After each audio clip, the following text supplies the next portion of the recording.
Sebelum kita mulai diskusi, kami akan putarkan terlebih dahulu statement dari Hasto Kristianto, Sekjen PDIP berikut ini. Dan ini terjadi kejahatan terhadap demokrasi, terutama di Banten. Kita lihat, ini Pak Baskara nanti akan menyampaikan keterangan bagaimana anomali itu begitu besar. Karena mobilisasi aparatur negara dan juga sumber-sumber daya negara, instrumen negara.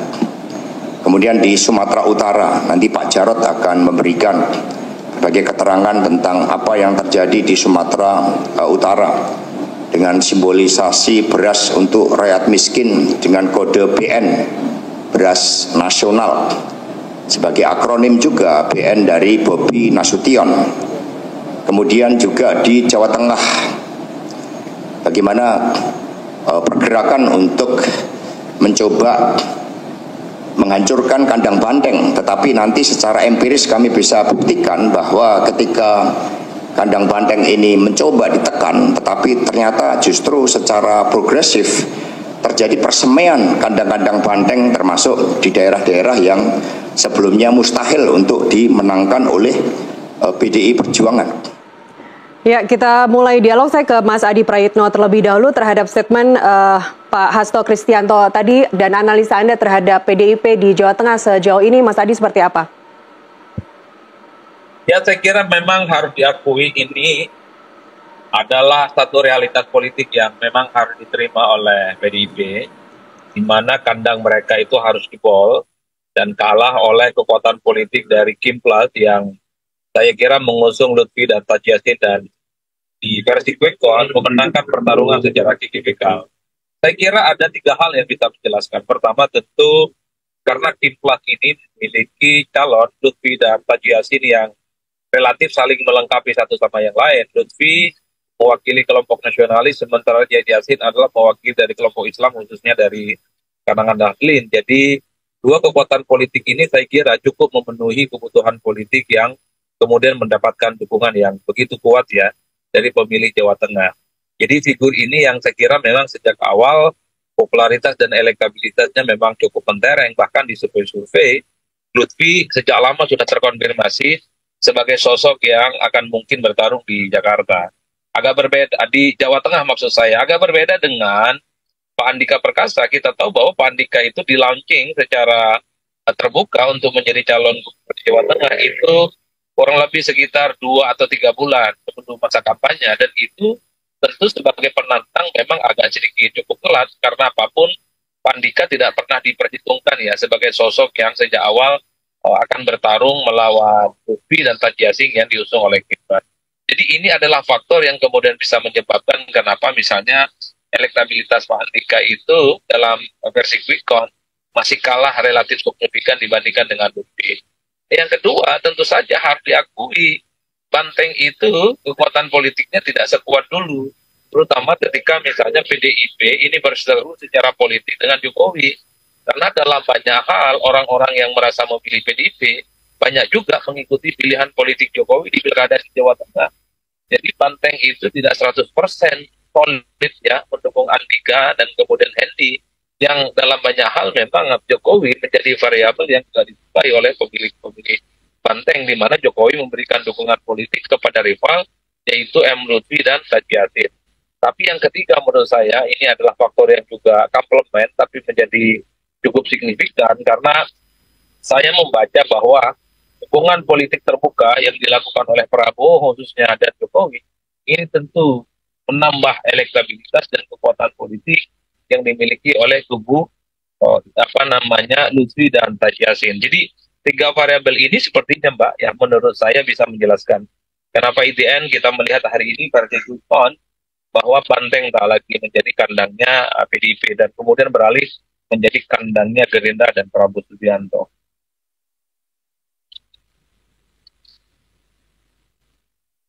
Bagaimana survei elektabilitas Paslon 1 dan Paslon 2 di Jawa Tengah? Kita akan tampilkan. Ya, ini adalah survei SMRC periode 7 hingga 12 November 2024. Ini mengacu pada tadi yang Mas Adi Prayitno sampaikan tadi alasan pertama kepada kenapa PDIP kalah di Jawa Tengah. Ketika itu periode November, survei elektabilitas Pak Andika dan Pak Hendi adalah 50,4%. Ahmad Lutfi dan Tachi Yassin 47%. Dan jawab yang tidak tahu atau tidak menjawab adalah 2,6%, sangat tipis sebenarnya. Dan sebelumnya pada periode Oktober 17 hingga 22 Oktober, SMRC merilis 48,1% untuk Andika dan 47,5% Ahmad Lutfi Tachi Yassin, sementara yang tidak tahu atau tidak menjawab 4,4%. Dari survei ini saja, Mas Adi, sebenarnya kalau tadi Anda mengatakan bisa dibilang Andika adalah late starter untuk kampanye, late start kandidat untuk kampanye. Tapi bukankah di awal-awal periode Oktober dan November, seperti yang tadi kita lihat di survei SMRC, leading meskipun tipis dari Tachi Yassin?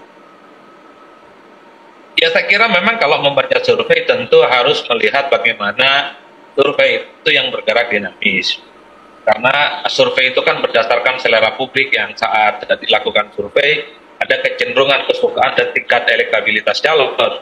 Jadi kalau misalnya di bulan November itu misalnya Andika itu mungkin hilang seminggu 2 minggu pencoblosan, peta politik di Jawa Tengah itu berubah secara signifikan, terutama ketika ada endorsement terbuka yang dilakukan oleh Prabowo, termasuk kampanye politik yang juga masif dilakukan oleh Jokowi.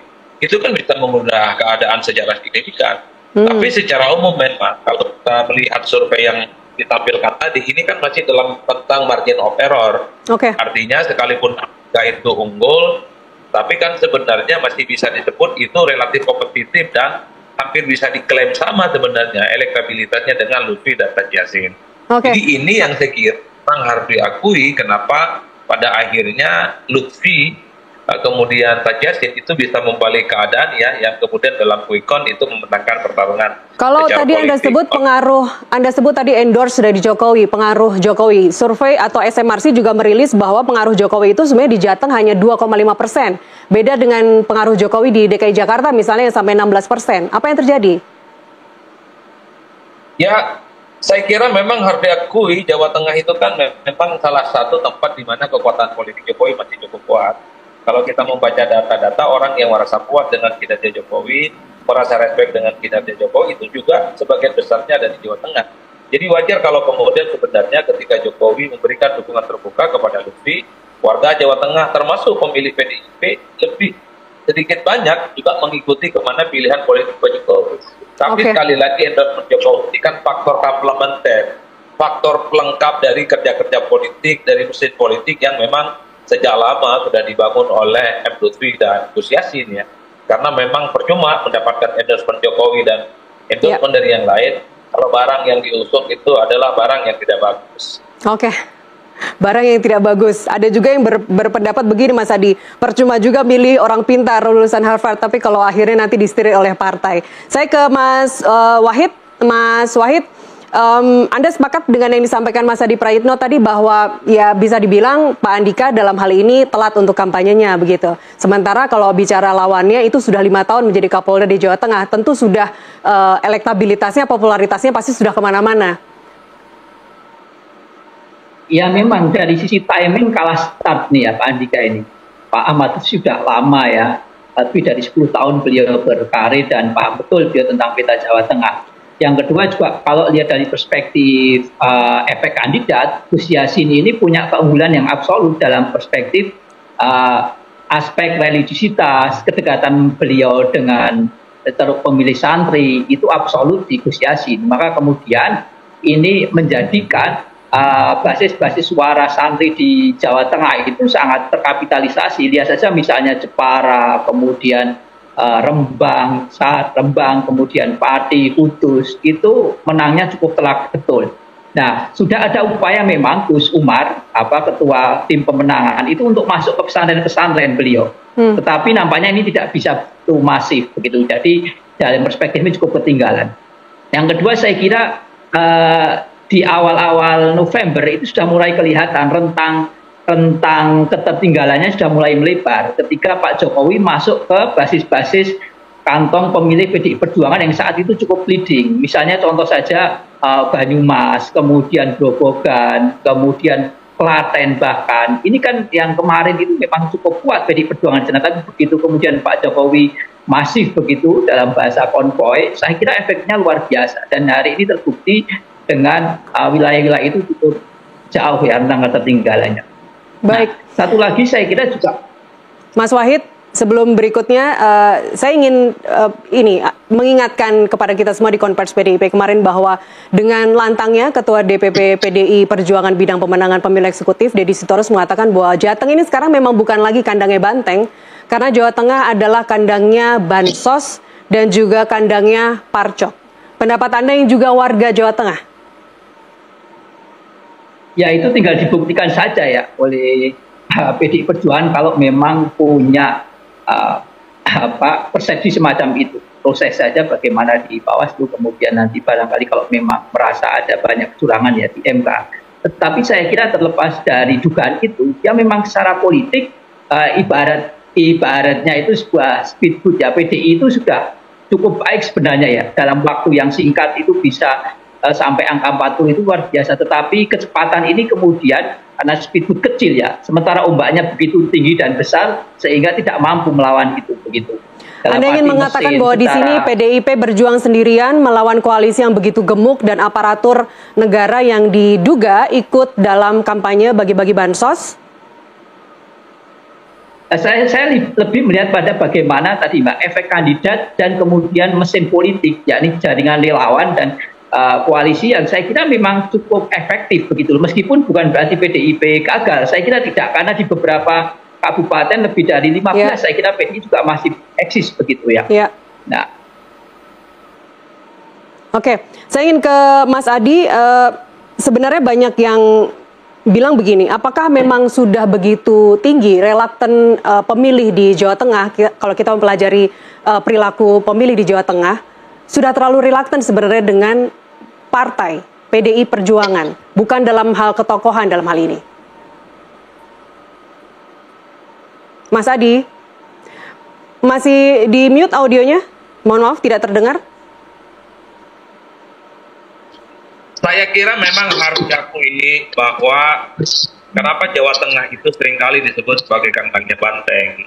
Karena memang sudah terbukti secara politik, misalnya kader-kader PDIP yang maju dalam pilgub sekalipun tidak diunggulkan tapi menang, seperti yang dilakukan oleh Ganjar Pranowo gitu ya, melawan petahana di Waluyo beberapa tahun yang lalu.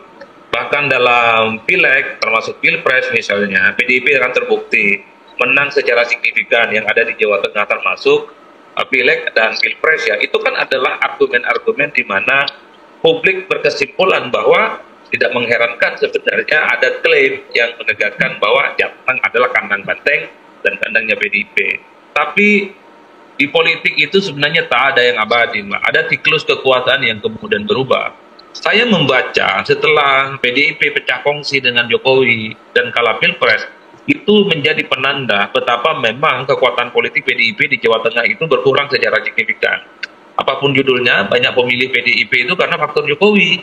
Jadi wajar kalau kemudian dalam pilgub Jawa Tengah, sikap politik Jokowi itu dalam banyak hal membuat pemilih-pemilih PDIP juga mengikuti kemana arah dukungan politik yang diberikan oleh Jokowi yang mendukung Lutfi dan Haji Yassin. Nah yang kedua memang dari dari segi figur harus diakui bahwa nama Pak Andika ini kan disebutkan last minus, tentu sebagai bentuk dalam tanda kutip ya kurang matangnya PDIP mempersiapkan kandangnya untuk terus direbut ya dalam basis pemilihan di pilkada, karena tentu sebagai penantang dari Lutfi yang diusung oleh kekuasaan politik, diusung oleh Kiplas ya, waktu 2 bulan itu tidak cukup untuk melakukan kampanye politik.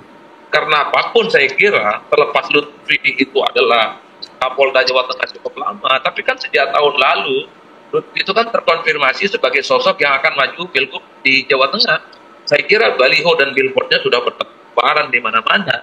Ini yang saya kira memang ketika penantang dari luar Banteng itu dipersiapkan cukup matang, figur yang dinilai punya penetrasi yang kuat, punya backing politik yang cukup kuat dari secara mesin misalnya, Sementara PDIP masih menganggap Jawa Tengah itu baik-baik saja, basisnya masih kuat dengan mengusung calon yang diumumkan di last minute, di tikungan akhir seperti Pak Tika berkata.